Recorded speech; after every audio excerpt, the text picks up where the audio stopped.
man looking at a treasure map and trying to decide if it's the real thing. Charcoal study of ex-miners on a beach in Kent. Crow smiled at me. The drawing trembled, held between the thumb and forefinger of his right hand. Knotty wrist. Stones under the skin. I knew who he was. Crow had made a ton of money for Burke Damis, whose huge, larger-than-life painting sold for the kind of money that makes the news, and was shown in the best galleries, though not lately. Hyper-real, they called his work. I thought it was flash. A one-trick horse with a castle in California. Vineyards. Damis had produced no new work in years. But thanks to his assistance, the stuff kept being churned out. After Ariel Galton, who had once been married to Damis, drowned herself at sea, Crow became her biographer with Burke's approval. Together, the two men made another fortune from the handful of abstract paintings Galton had left behind. Ariel Galton was my mentor, though we never met, let alone spoke. Human fallout, Crow said, still looking at my work. I like it. There might be a window. Voice like honey. Loving Crow's voice was one of 1,000 regrets that made the roaring in my head. Tell me there's a painting of this, he'd said. The miners, 6 men grown old. Black suits thin as paper, shoes with worn heels. Hadn't worked since the strike. Blacklisted, 30 years, more. Rolled cigarettes no thicker than matches.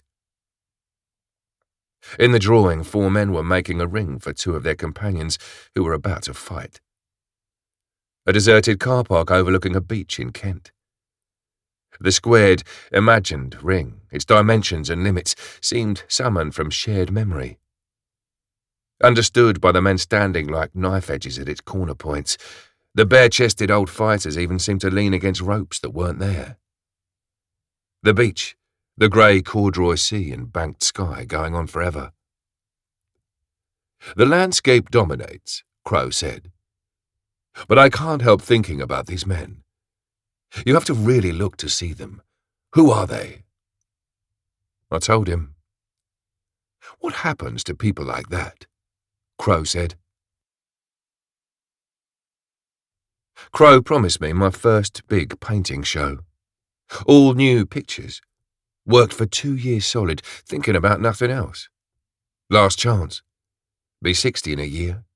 Making pictures for most of that time. Still burned for them to say I was good. Crow said I was. Promised to make it happen. Let myself dream about the red-tiled, whitewashed house in the sun I'd finally be able to buy, with a terrace framed by hibiscus, stone steps leading down to the Mediterranean.